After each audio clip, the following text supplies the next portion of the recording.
Ku mau hidup seturut kehendak-Mu Tuhan.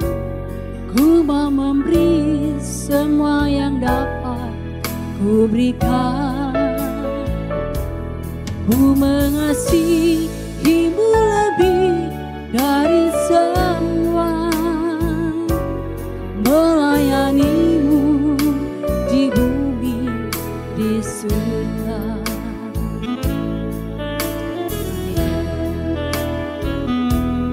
Ku mau hidup seturut kehendak-Mu Tuhan. Ku mau memberi semua yang dapat Ku berikan. Ku mengasihi-Mu lebih dari semua, melayani-Mu di bumi, di surga. Kau ajarkan kami, Kau ajarku hidup yang sungguh berarti, seperti hidup yang Engkau jalani. Anggur yang tercurah, roti yang terpecah, hidup bermakna bagi sesama. Ini doa kami ya Tuhan. Ku mau hidup seturut kehendak-Mu Tuhan. Ku mau memberi semua yang dapat Ku berikan. Ku mengasihi-Mu lebih dari semua,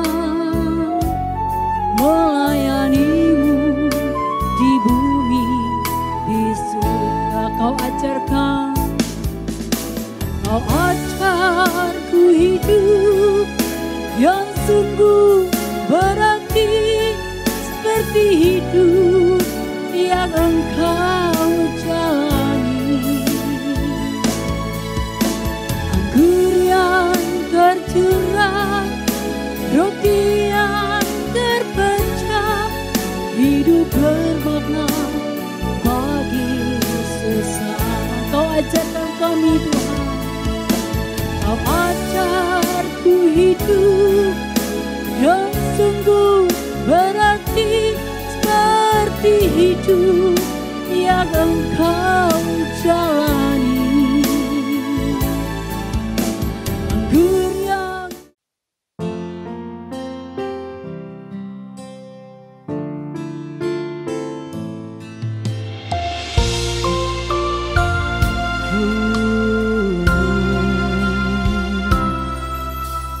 kasih yang terindah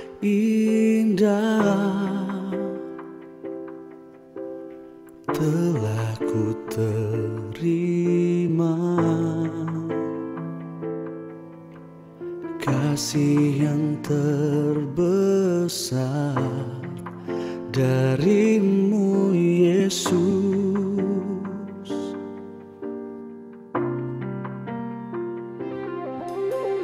Bukan karena kebaikanku,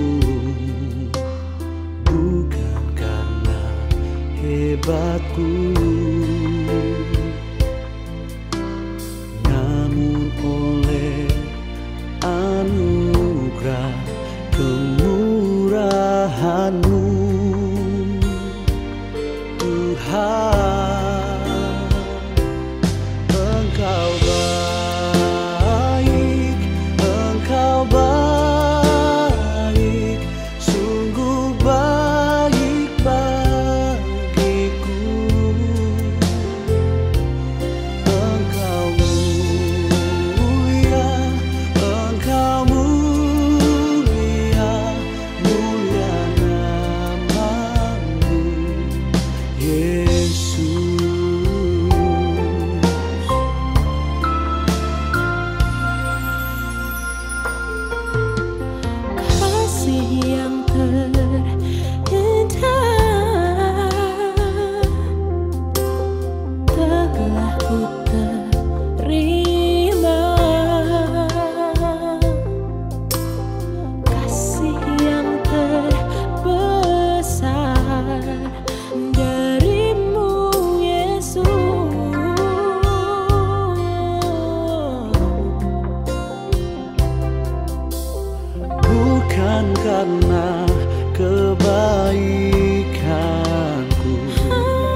Engkau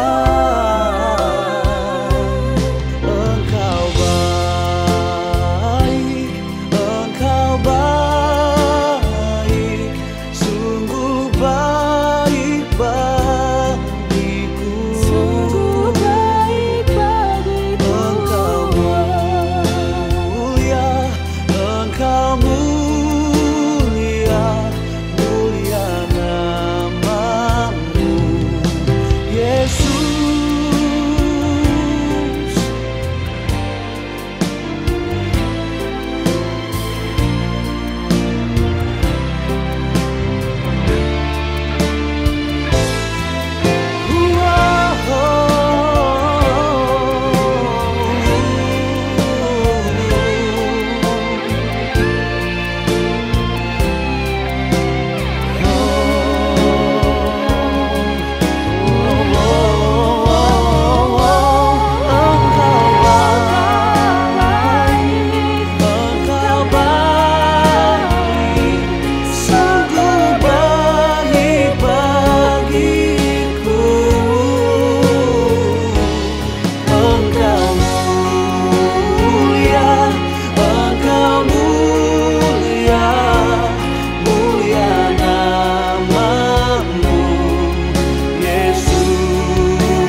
Shalom, salam damai sejahtera untuk Anda semua, jemaat GBI Maranatha yang di Surabaya. Semoga semua dalam keadaan baik, sehat, dan tetap bersemangat. Perkenalkan, nama saya Jeffrey Rahmat dari Jakarta Praise Community Church atau yang lebih dikenal dengan sebutan JPCC. Senang dapat berjumpa dengan kalian semua meskipun secara online saja. Pertama-tama tentunya saya ingin mengucapkan terima kasih kepada Bapak Gembala dan semua tim pengembalaan yang ada di GBI Maranatha yang sudah memberikan kepada saya kesempatan untuk dapat memberitakan firman Tuhan di kebaktian online. Musim pandemi ini belum juga berakhir. Namun demikian, kita sudah mulai dapat melihat adanya titik terang. Itu sebabnya mari kita semua ikut serta dalam mengurangi penyebaran virus corona ini. Dengan memberikan diri untuk divaksinasi, terutama buat yang belum sempat divaksin, dan juga tetap dengan disiplin menjaga protokol kesehatan. Sebagai anak Tuhan, saya percaya bahwa ada keindahan dan keuntungan dalam setiap musim yang ada. Namun, untuk dapat menikmati musim ini khususnya, maka kita perlu memperbaharui cara kita berpikir dan melihatnya dari sudut pandang yang berbeda. Saya harap Anda semua siap untuk menerima kebenaran firman Tuhan, dan siapkan catatan sebab ada banyak hal yang akan saya berikan yang saya rasa perlu Anda tulis sehingga tidak mudah untuk dilupakan. Sebelumnya, mari kita hampiri Tuhan di dalam doa lebih dahulu. Mari kita berdoa bersama-sama. Tuhan Bapa yang baik, yang kami kenal dalam nama Tuhan kami Yesus Kristus, terima kasih untuk hari yang baru yang Kau jadikan buat kami, meskipun kami tidak selalu mengerti apa yang sedang terjadi di sekitar kami, tapi satu hal yang kami tahu bahwa Engkau selalu beserta dengan kami, tidak pernah sekalipun Kau meninggalkan kami. Hati dan pikiran kami terbuka, siap untuk menerima kebenaran firman-Mu. Hari ini berbicaralah melalui hamba-Mu. Urapilah kami semua, baik yang berbicara maupun yang mendengarkan. Sehingga bukan hanya sekedar informasi yang baik yang kami terima, tetapi sebuah pewahyuan yang sanggup untuk mengubah arah kehidupan kami, sehingga transformasi terjadi. Kami menjadi lebih serupa dengan gambar-Mu, jadi saluran berkat dan saluran kasih buat banyak orang, sehingga mereka dapat mengenal kasih-Mu ya Tuhan. Di dalam nama Yesus kami semua sudah berdoa. Dan semua yang percaya katakan, Amin. Mari kita buka Alkitab kita, yaitu di kitab Lukas pasal yang ke-10 ayat yang ke-25 sampai 28. Pada suatu kali berdirilah seorang ahli Taurat untuk mencobai Yesus. Katanya, "Guru, apa yang harus kuperbuat untuk memperoleh hidup yang kekal?" Jawab Yesus kepadanya, "Apa yang tertulis dalam hukum Taurat? Apa yang kau baca di sana?" Jawab orang itu, "Kasihilah Tuhan Allahmu dengan segenap hatimu, dan dengan segenap jiwamu, dan dengan segenap kekuatanmu, dan dengan segenap akal budimu, dan kasihanilah sesamamu manusia seperti dirimu sendiri." Kata Yesus kepadanya, "Jawabmu itu benar. Perbuatlah demikian, maka engkau akan hidup." Yesus menjawab seorang ahli Taurat yang bertanya kepadanya, "Apa yang kau baca di sana?" Lebih tepat diterjemahkan, "Bagaimana kamu membacanya?" Atau dalam bahasa Inggris diterjemahkan seperti ini, "How do you read it?" Yesus tahu tidak semua orang membaca hukum Taurat dari sudut pandang yang sama dan dari sudut pandang yang benar. Karena pengertian seseorang tergantung dari sudut pandangnya, atau yang kita sebut dengan perspektif. Perspektif sangat penting karena perspektif menentukan apa dan bagaimana tindakan seseorang selanjutnya. Cara pandang kita terhadap sesuatu menentukan tindakan kita. Seringkali saya katakan bahwa cara kita memandang sebuah masalah merupakan masalah yang sesungguhnya. The way we see a problem is the real problem. Contohnya, beberapa waktu yang lalu saya melihat di media sosial seorang ibu membawa anaknya yang masih berumur sekitar 1 tahun untuk ke dokter. Maksudnya untuk divaksin. Dari sejak masuk ke ruangan dokter, kita bisa lihat bahwa raut muka anak ini sudah menunjukkan bahwa dia tidak senang berada di situ. Dalam gendongan ibunya, dia terus melihat ke belakang, tidak mau melihat ke arah dokter. Kemudian ketika dia diletakkan oleh ibunya di tempat untuk diperiksa, di tempat tidur untuk diperiksa, dia langsung menangis dan meronta. Seolah-olah dia tahu apa yang akan terjadi. Dan dengan bantuan seorang perawat, ibunya terpaksa memegangi anak ini, menahan dia dengan kuat sehingga sang dokter dapat leluasa untuk menyuntik anak ini. Di mata sang anak yang masih kecil ini, mungkin dia bingung melihat kelakuan ibunya. Mengapa ibuku yang setiap hari menyayangi aku, menggendong, memberikan makan, melindungi, mengatakan bahwa dia sayang kepadaku, sekarang tiba-tiba berubah menjadi seorang ibu yang kejam kelihatannya, dan bukannya menyelamatkan aku dari dokter yang jahat ini, tetapi malah membawa aku ke tempat praktek dan menahan aku ketika aku meronta dan membiarkan aku untuk disakiti atau disuntik. Dan bukannya dia marah kepada dokter, ibuku malah bilang terima kasih dan membayar dokter dengan sejumlah uang dan buat janji untuk kembali lagi beberapa bulan ke depan. Kita lihat di sini dua sudut pandang yang berbeda. Di mata ibunya, semua yang dia lakukan adalah tindakan yang baik karena ibunya mengerti bahwa anak bayinya ini perlu diberi vaksin supaya daya tahan tubuhnya menjadi kuat sehingga di kemudian hari dia tidak mudah sakit.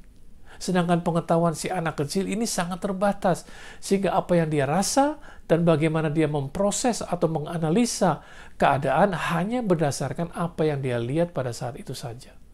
Sedangkan ibunya melihat bukan hanya pada saat itu saja, tetapi ibunya juga melihat apa yang akan terjadi di kemudian hari. Bisa dibayangkan bagaimana kalau sang ibu tidak tegaan. Akibatnya anaknya tidak pernah divaksin. Dan apa jadinya kalau di kemudian hari anaknya sering sakit. Dan bagaimana perasaan si anak ketika dia mengetahui pada saat dia sudah besar, bahwa ternyata ibunya tidak pernah bawa dia ke dokter untuk divaksin. Contoh lain lagi, ada 2 orang sahabat yang tinggal di kompleks perumahan yang sama. Dan kebetulan mereka juga bekerja di satu gedung yang sama, tetapi beda perusahaan. Nah, untuk menghemat transport, mereka selalu pergi dan pulang bersama-sama.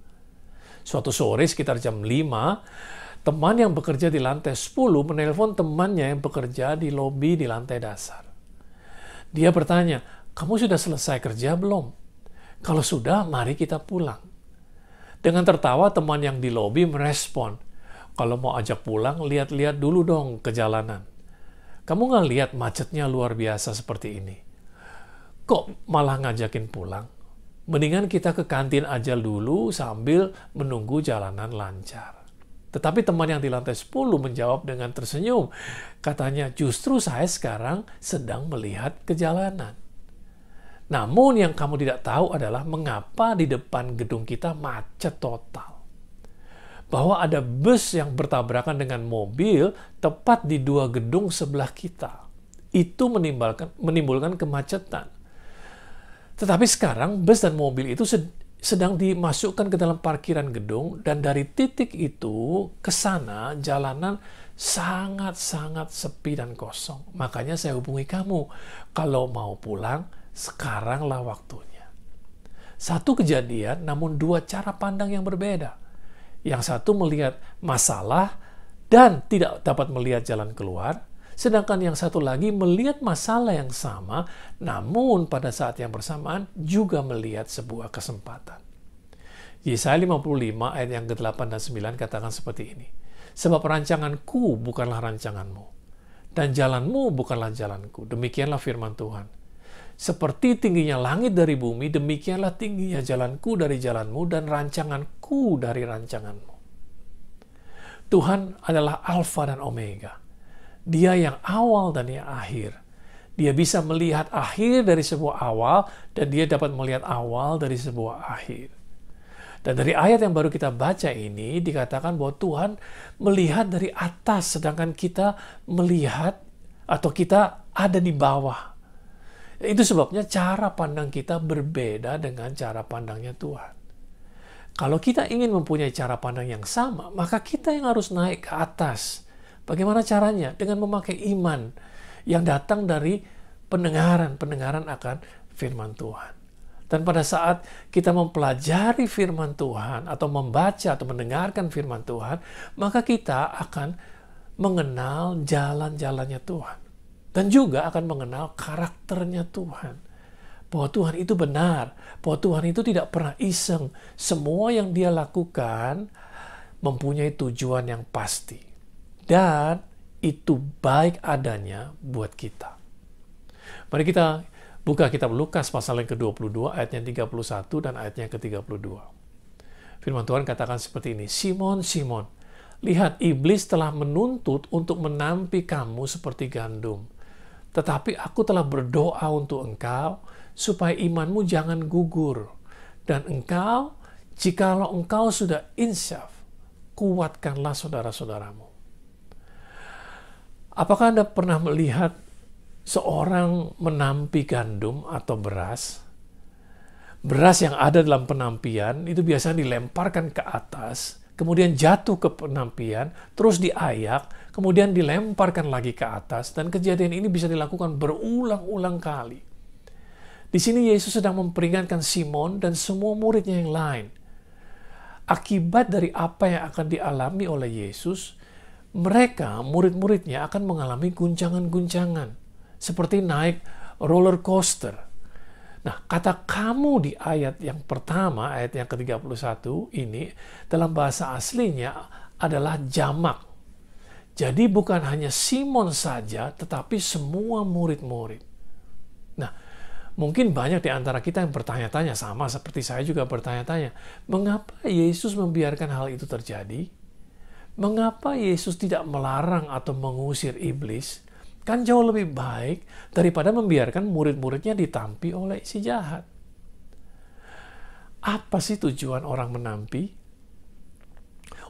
Tujuan penampian adalah untuk memisahkan beras atau gandum yang jelek dan yang kotor dari yang baik dan yang bersih. Sehingga setelah penampian selesai, yang tinggal hanyalah beras yang baik dan bersih saja. Siap untuk dipakai, dan tentunya beras yang bersih ini mempunyai nilai jual yang lebih tinggi karena sudah dipisahkan dari beras yang kotor. Jadi penampian akan membawa kebaikan buat murid-muridnya, membuat karakter dan iman mereka menjadi lebih kuat. Perhatikan di ayat berikutnya, Yesus katakan, apabila engkau sudah insyaf. Nah, engkau di sini dipakai bentuk tunggal, bukan jamak. Jadi yang Yesus maksud adalah Simon. Yesus percaya bahwa Simon akan melewati masa penampian ini. Karena apa? Karena Yesus telah berdoa untuk dia, supaya imannya jangan gugur. Jadi Yesus tidak tinggal diam pada saat penampian ini terjadi. Dia sudah berdoa untuk Simon. Artinya Simon sudah diperlengkapi dengan semua yang diperlukan untuk menang. Dan Yesus mau setelah Simon menang, dia kemudian menguatkan dan menolong murid-murid yang lain. Itu sebabnya Yesus tidak mengatakan kepada Simon, mudah-mudahan atau kalau engkau insyaf. Tetapi dia katakan, apabila engkau sudah insyaf. Jadi Yesus sudah bisa melihat Simon melewati masa penampian ini dengan baik. Yesus tidak mempunyai maksud yang jahat. Di balik apa yang akan terjadi, dia justru melihat kebaikan buat murid-muridnya, sehingga melalui pengalaman penampian ini, mereka mempunyai iman yang luar biasa. Sudut pandang kita terhadap sebuah masalah sangat ditentukan oleh pengenalan kita akan Tuhan. Dan untuk mengenal Tuhan dengan baik, maka Tuhan ingin membawa kita dalam sebuah perjalanan. Seperti yang tertulis dalam Markus pasal yang ke-10 ayat yang ke-17 dan 18. Pada waktu Yesus berangkat untuk meneruskan perjalanannya, datanglah seorang berlari-lari mendapatkan dia dan sambil bertelut kepadanya atau di hadapannya, ia bertanya, "Guru yang baik, apa yang harus kuperbuat untuk memperoleh hidup yang kekal?"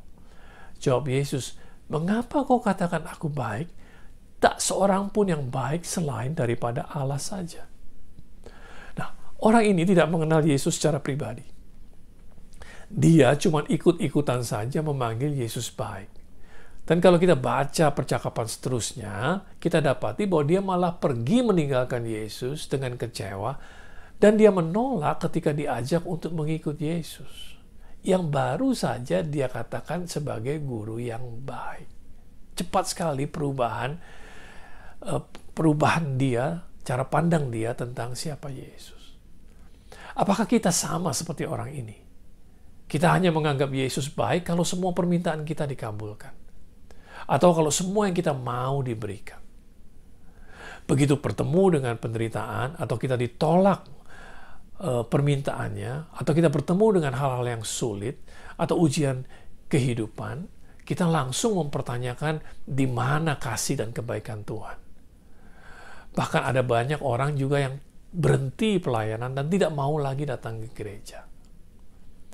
Kita diundang untuk membangun hubungan dengan Tuhan, untuk mengenal Dia dengan sungguh, untuk mempunyai pengalaman sendiri berjalan bersama dengan Dia.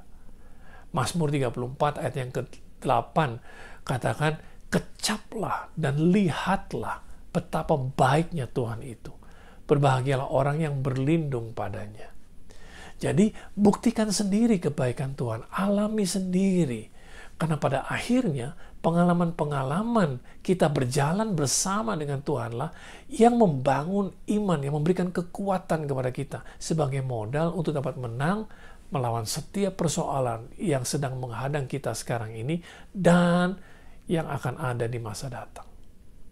Tentu kalian semua ingat bahwa karena pengalaman-pengalamannya berjalan bersama dengan Tuhanlah yang membuat Daud menjadi berani mengalami Goliat yang merupakan prajurit yang sangat tinggi besar dan sangat tangguh. Dengarkan apa yang Daud katakan kepada Raja Saul dalam 1 Samuel 17 ayat 34-37. Tetapi Daud berkata kepada Saul, "Hambamu ini biasa mengembalakan kambing domba ayahnya. Apabila datang singa atau beruang yang menerkam seekor domba dari kawanannya, maka aku mengejarnya, menghajarnya, dan melepaskan domba itu dari mulutnya. Kemudian apabila ia berdiri menyerang aku, maka aku menangkap janggutnya lalu menghajarnya dan membunuhnya. Baik singa maupun beruang telah dihajar oleh hambamu ini. Dan orang Filistin yang tidak bersunat itu, ia akan sama seperti salah satu daripada binatang ini. Karena ia telah mencemooh barisan daripada Allah yang hidup." Pula kata Daud, Tuhan yang telah melepaskan aku dari cakar singa dan dari cakar beruang, Dia juga akan melepaskan aku dari tangan orang Filistin itu. Kata Saul kepada Daud, pergilah, Tuhan menyertai engkau. Tahukah saudara semua bahwa tidak ada orang lain yang dapat menolong Daud dari cakaran singa dan dari cakaran beruang selain daripada Tuhan sendiri? Hidup sebagai orang percaya itu bukan menghindar dari realita, tetapi berani menghadapi realita bersama dengan Yesus. Dan itu yang Daud lakukan.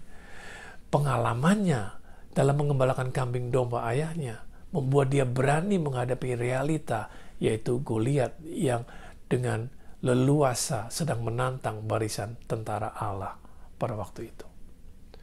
Rasul Paulus katakan dalam Filipi pasal yang keempat ayat yang ke-13, segala perkara dapat kutanggung di dalam Dia yang memberi kekuatan kepadaku. Segala perkara artinya dalam segala keadaan, baik senang maupun susah, berkelimpahan maupun berkekurangan, kita dapat menanggungnya karena Tuhan yang memberikan kekuatan. Bahkan justru di dalam kelemahan kita lah kekuatannya menjadi sempurna. Dalam 2 Korintus 1 ayat 3-5 dalam terjemahan bahasa Indonesia sehari-hari dikatakan seperti ini. Terpujilah Allah, Bapa dari Tuhan kita Yesus Kristus. Ia Bapa yang sangat baik hati dan Ia Allah yang memberikan kekuatan batin kepada manusia. Ia menguatkan batin kami dalam setiap kesukaran yang kami alami. Supaya dengan kekuatan yang kami terima dari Allah itu, kami pun dapat menguatkan batin semua orang yang dalam kesusahan. Penderitaan-penderitaan yang dialami oleh Kristus sudah banyak kami alami juga. Dan melalui Kristus pula batin kami sangat dikuatkan. Kemudian dalam Yohanes pasal yang ke-16 ayat yang ke-33 juga dari terjemahan bahasa Indonesia sehari-hari, semuanya ini kukatakan supaya kalian mendapat sejahtera karena bersatu dengan aku. Di dunia kalian akan menderita, tetapi tabahkanlah hatimu. Aku sudah mengalahkan dunia, kata Yesus. Tabahkanlah hatimu. Kata tabah memberikan kesan nerima saja atau nerimo, orang Surabaya bilang.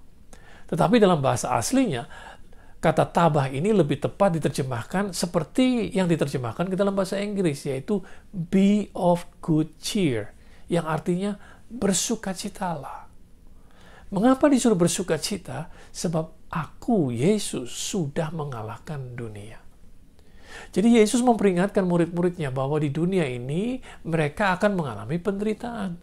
Tetapi be of good cheer, bergembiralah sebab aku, Yesus, sudah mengalahkan dunia ini. Nah sekarang pertanyaannya, mana yang kita mau lihat dan mana yang kita mau besarkan dalam hidup kita? Penderitaannya atau kemenangan yang Yesus sudah lakukan buat kita? Semuanya tergantung dari cara kita memandang. Kalau kita sibuk memandang penderitaannya, dan kita sibuk membesarkan penderitaannya, maka iman kita akan menjadi lemah. Tetapi kalau kita sibuk melihat kemenangannya, atau berfokus pada kemenangan yang Yesus sudah raih buat kita, maka iman kita akan menjadi kuat. Matius 6 ayat 22 dan 23 katakan, mata adalah pelita tubuh.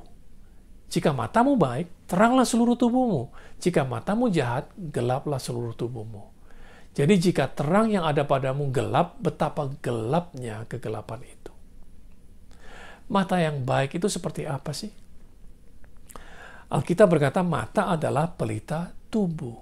Sedangkan Mazmur 119 ayat 105 katakan, firman-Mu itu pelita bagi kakiku dan terang bagi jalanku. Jadi menurut saya mata yang baik adalah mata yang memakai lensa firman Tuhan. Kalau mata kita baik, maka kita dapat melihat terang. Artinya kita dapat menilai dengan jelas apa yang sedang terjadi pada diri kita maupun apa yang sedang terjadi di sekitar kita. Kalau mata kita baik, maka dalam keadaan gelap sekalipun kita masih dapat melihat dengan jelas apa yang ada di depan kita.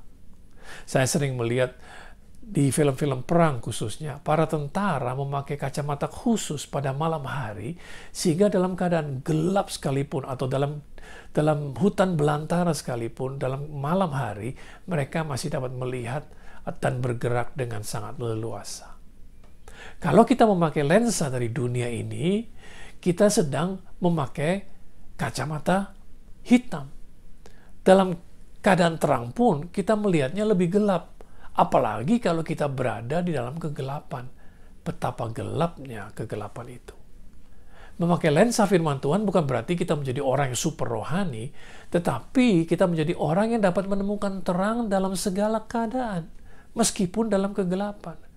Karena cara berpikir kita sudah diperbaharui oleh kebenaran firman Tuhan. Kalau kita memakai lensa firman Tuhan, maka dalam keadaan sulit seperti sekarang ini pun kita seharusnya masih dapat melihat keadaan dengan jelas. Dan kita masih dapat melihat adanya kesempatan-kesempatan baik, sehingga dapat mengambil keputusan dengan benar. Apa saja contohnya kesempatan-kesempatan baik yang bisa dilihat di musim pandemi ini? Yang pertama, kesempatan untuk memperbaiki kekurangan. Seperti pada saat kita menambal ban, biasanya ban dalam dimasukkan ke dalam air dan diputar. Dan pada saat kita melihat adanya gelembung yang muncul, maka kita tahu disitulah ada lubang yang perlu segera ditambal sehingga ban bisa dipakai kembali. Amsal 24 ayat yang ke-10 katakan, jika engkau tawar hati pada masa kesesakan, kecillah kekuatanmu. Di area mana selama musim pandemi ini kita menemukan adanya lubang? Entah itu dalam hubungan suami istri, atau dalam hubungan orang tua dengan anak, atau itu di tempat kerja, atau dalam bisnis ada sistem yang tidak jalan sebagai mestinya, atau di gereja, di tempat kalian semua melayani. Kekurangan apa yang selama ini tidak disadari, tapi justru muncul pada saat kita berada di musim ini? Mungkin ada yang perlu memperbaiki kesehatannya. Mungkin ada yang perlu memperbaiki caranya mengelola keuangan dan lain sebagainya. Pakai musim ini sebagai kesempatan untuk menambal kebocoran atau menambahkan pada hal-hal yang kurang dalam hidup kita. Yang kedua, kesempatan untuk menambahkan nilai. Salah satu yang sering dikeluhkan orang sebelum masa pandemi ini adalah tidak punya waktu. Karena kesibukan sehari-hari, itu sebabnya mereka banyak yang tidak mempunyai waktu untuk berolahraga, tidak punya waktu untuk membaca Alkitab, tidak punya waktu untuk membaca buku atau menambah pengetahuan, tidak punya waktu quality time bersama dengan keluarga, dan lain sebagainya. Nah, sekarang di masa pandemi ini kita mempunyai banyak waktu. Dan kita lebih banyak berada di rumah, atau paling tidak kita ini tidak sesibuk selama sebelum masa pandemi. Nah, pergunakanlah waktu ini sebaik mungkin untuk menambahkan nilai dalam hidup Anda. Pakailah waktu-waktu ini untuk belajar hal-hal yang baru, untuk menambahkan nilai hidup.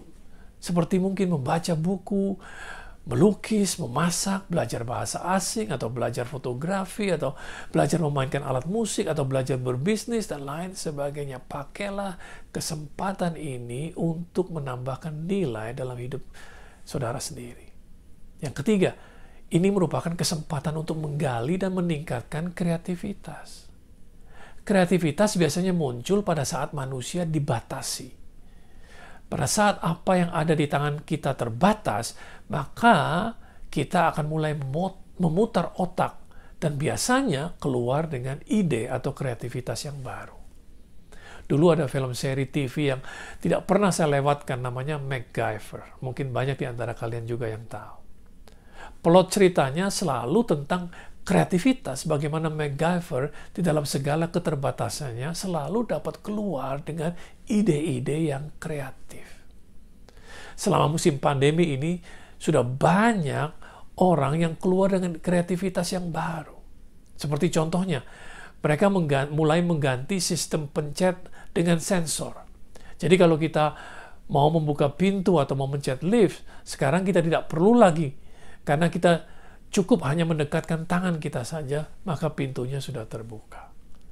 Untuk menghindari penularan virus, sekarang hampir di semua restoran kita tidak lagi disodori menu, cukup di-scan saja, maka menu akan muncul di smartphone kita. Pada saat tidak dapat berkumpul untuk kebaktian, gereja langsung pindah ke kebaktian online. Pada saat tidak lagi dapat mengedarkan kantong kolektor, gereja langsung pindah ke digital payment. Itu sebabnya kita tidak boleh malas, apalagi kita punya Roh Kudus yang memimpin kita, yang menolong kita, yang mampu memberitahukan kepada kita hal-hal yang akan datang. Kalau Roh Kudus tinggal di dalam kita dan Roh Kudus memenuhi hidup kita, seharusnya kita tidak akan pernah kekurangan ide dan kreativitas. Karena Tuhan kita adalah pencipta. Dan yang terakhir, kesempatan untuk mendekatkan diri kepada Tuhan dan belajar mendengarkan suara Roh Kudus. Memang sulit untuk mendengar suara orang di tengah keramaian, apalagi kalau semua orang berbicara. Tetapi dalam keadaan sunyi, sebuah bisikan saja sudah terdengar cukup keras. Kalau sebelum pandemi ini kita juga tidak punya waktu untuk mendekatkan diri kepada Tuhan, dan kita selalu berada dalam keramaian dan kita selalu sibuk, maka sekarang kita punya kesempatan untuk lebih banyak membaca firman Tuhan, berdoa, dan belajar mendengar suara Roh Kudus. Dan dalam suasana sunyi, suaranya tentu akan lebih mudah didengar.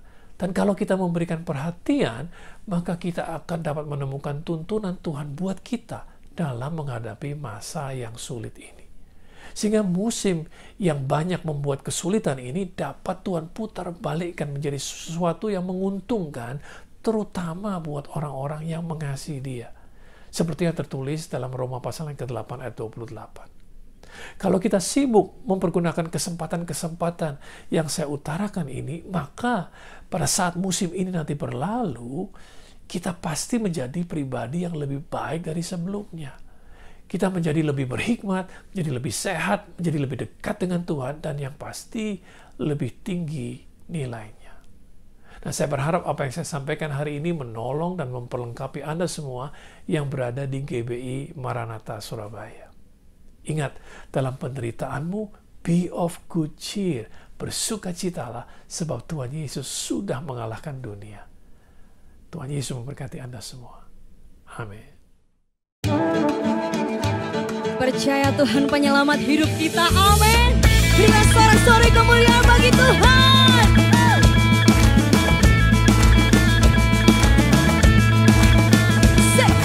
Meski 1000 rebah di kiriku, 10.000 rebah di kananku, ku tak gentar sebab Yesus kuatku, Dialah sumber kekuatan hidupku. Oh, Yesus sumber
menerima kasih karunia dan damai sejahtera Tuhan Yesus Kristus, dan kasih Allah Bapa kita, serta persekutuan Roh Kudus menyertai setiap kita sekarang, seterusnya, dan selamanya.